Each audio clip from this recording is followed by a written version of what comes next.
Necesidad de Música es una compilación de escritos de George Steiner basado en reseñas, ensayos, artículos e incluso conferencias que el pensador francés fue desperdigando a lo largo de su vida.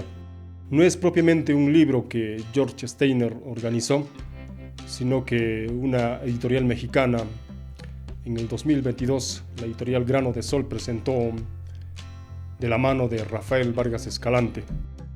Si eres un amante de la música, si te consideras un melómano, este libro es esencial para tratar de comprender la naturaleza de la música.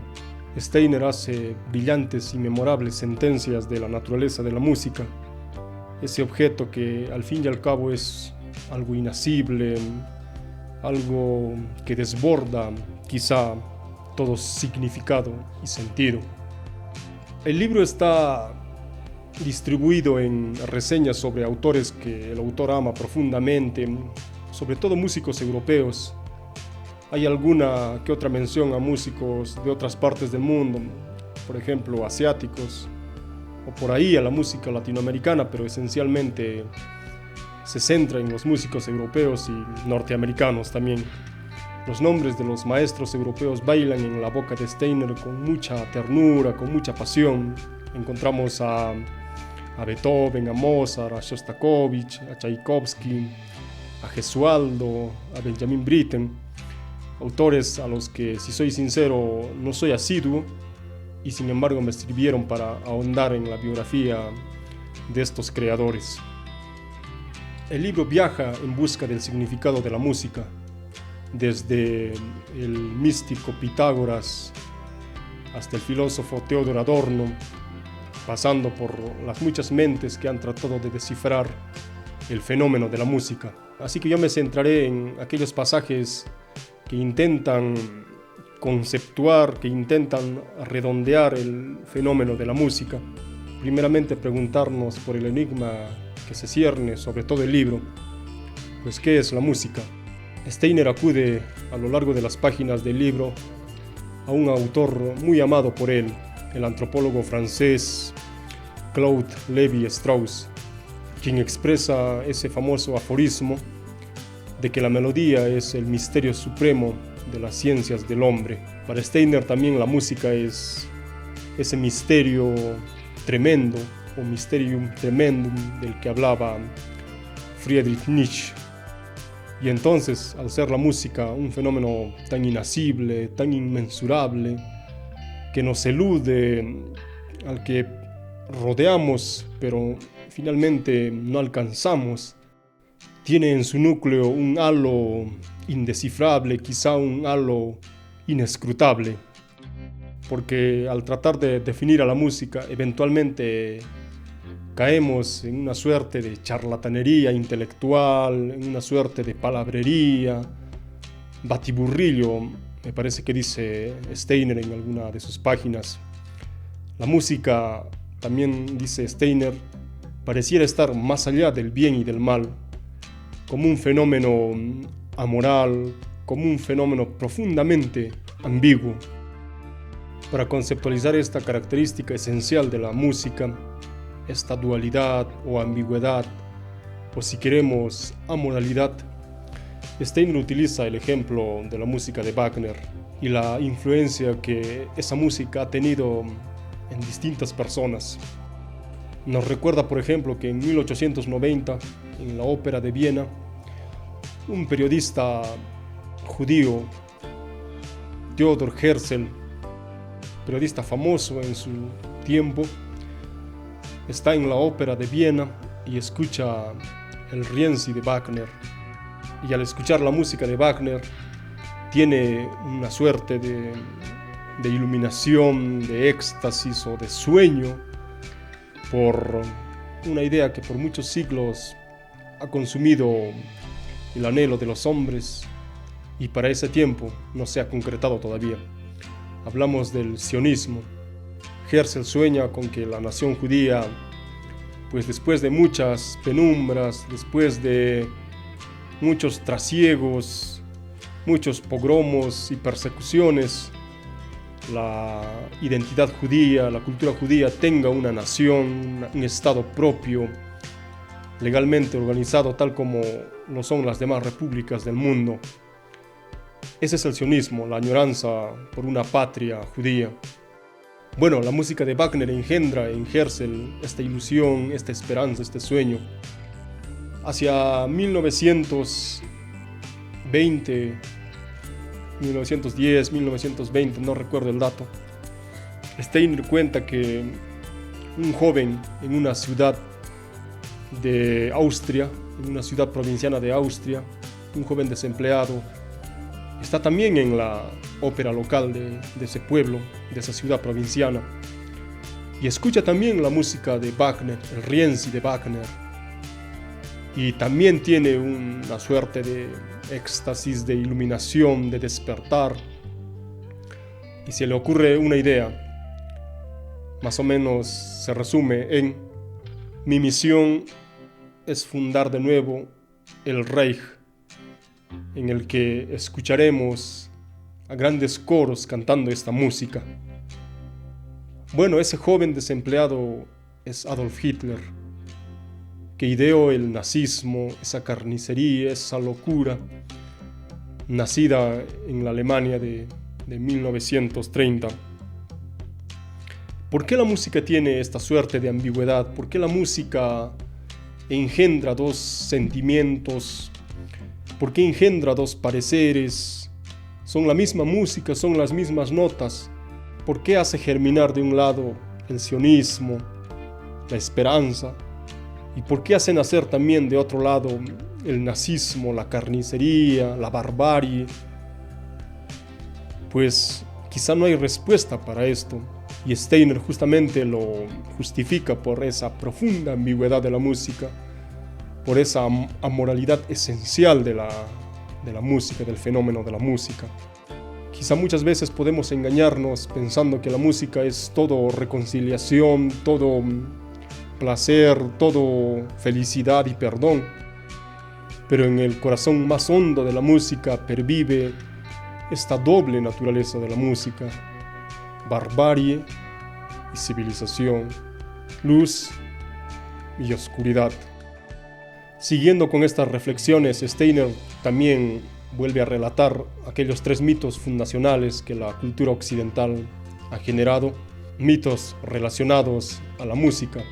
En primer lugar tenemos el mito de Orfeo, el mito de las sirenas y el mito de Marcias y Apolo. Bueno, podemos comenzar con el mito de Marcias y Apolo. El mito dice que Marcias era un tocador de una suerte de flauta antigua, el aulos. No se sabe bien por qué razón Marcias desafía al dios Apolo a una competencia musical. El dios Apolo, por supuesto, acepta el desafío, el reto, y gana. Apolo, que toca la lira, que toca en un sistema musical distinto que son las cuerdas, y Marcias toca en el sistema musical del viento, de los vientos, de los instrumentos de viento. Bueno, Marcias pierde en la competencia y Apolo, en una de esas escenas tan típicas de las mitologías antiguas, pues desolla a Marcias. Muchas interpretaciones se han dado acerca del significado de este mito. Uno de los más corrientes dice que hay una confrontación entre dos sistemas musicales, uno que es mucho más antiguo, mucho más prehistórico, el sistema musical de los vientos, de los instrumentos de viento, las zampoñas, las flautas, instrumentos de viento, ¿no? Frente al sistema musical mucho más contemporáneo, mucho más, entre comillas, racional, que es el sistema de cuerdas, complejísimo y de datación más reciente. Entonces, la interpretación dice que Marcias representa ese lado salvaje de la música, un lado todavía más primitivo, frente a un sistema musical más moderno, que es el sistema de cuerdas, enfrentándose para ver quién es más fuerte y quién sobrevive y quién tiene la primacía en la música, ¿no? Los sistemas musicales. Se ha interpretado de ese modo y de muchos otros modos el mito de Marcias. Otro mito famoso de la música en la cultura europea específicamente en la cultura griega, es el referido a las sirenas. Sabemos que las sirenas estaban desperdigadas a lo largo del mar Mediterráneo y en otros mares del mundo también. Las sirenas eran hermosas, pero sobre todo caracterizadas por su canto bellísimo, tan mágico que los marineros que pasaban por la zona eran atraídos por esos cantos y las sirenas pues los devoraban, ¿no? Los llevaban a la destrucción. Aquí también vemos que la mitología griega, una mitología o un mito que habla sobre la música, también tiene resonancias de salvajismo, de carnicería, de muerte, de dolor. El tercer mito que Steiner nos recuerda es el mito de Orfeo, uno de los mitos capitales de la cultura europea occidental. Como sabemos, Orfeo es un músico que desciende al inframundo, no digamos al infierno, sino al mundo de los muertos, y pues vuelve a la tierra. Salvo que no vuelve, digamos, triunfantemente, porque Eurídice, la amada por la que va al inframundo, se pierde. Eurídice no vuelve a la vida. El mito dice que tras esta pérdida, Orfeo queda totalmente desolado, queda roto el corazón, diríamos hoy en día en nuestro lenguaje contemporáneo, ¿no? Y se abisma más en el dolor, se abisma en el llanto. Y el mito sigue diciendo que las mujeres del campo, las Ménades, pues celosas de este dolor que Orfeo siente por el recuerdo de Eurídice, toman a Orfeo y lo decapitan. Como vemos, aquí también hay un tenor de destrucción, un ambiente de salvajismo, de locura, de demencia.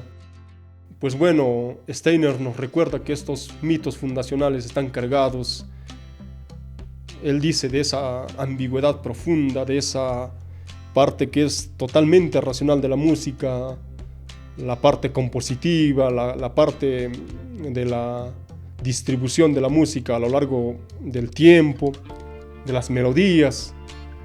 Hay una parte profundamente racional en la música, una parte, diríamos, incluso matemática, lógica, una distribución equitativa.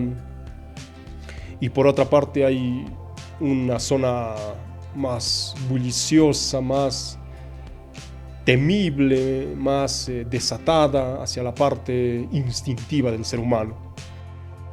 Y esa es la conclusión de Steiner, que la música a lo largo de los siglos ha tenido esta doble identidad que tal vez no nos gustaría totalmente reconocer.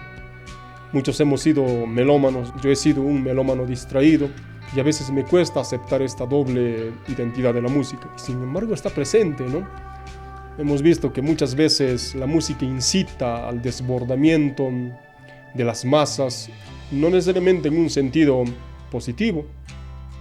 Muchas veces es positivo, hay éxtasis de las muchedumbres ante la música, ante los estadios, ante los cantantes, pero también la música sirve para desatar lo terrible que tiene el ser humano, la doble identidad de la música, la doble naturaleza de la música. Debo confesar que yo no he leído el libro en físico, lo he descargado de una página de internet. Los que estén interesados pueden ver el link en la descripción del video. Si te consideras un amante de la música, un melómano, pues este libro te va a servir para adentrarte en muchas figuras cumbres de la música, como dije, sobre todo europea. A mí me ha servido para adentrarme en figuras de la música que no conocía, en maestros europeos de los que tenía una referencia mínima y a veces ninguna. Por ejemplo, me ha servido para conocer a Benjamin Britten, para conocer a Gesualdo, para conocer a Shostakovich y sobre todo para descubrir a un autor alemán, a un músico alemán de desconcertante música, que es Arnold Schoenberg, el padre del dodecafonismo. Quizá en algún otro video me atreva a hablar más de este sistema musical bastante curioso.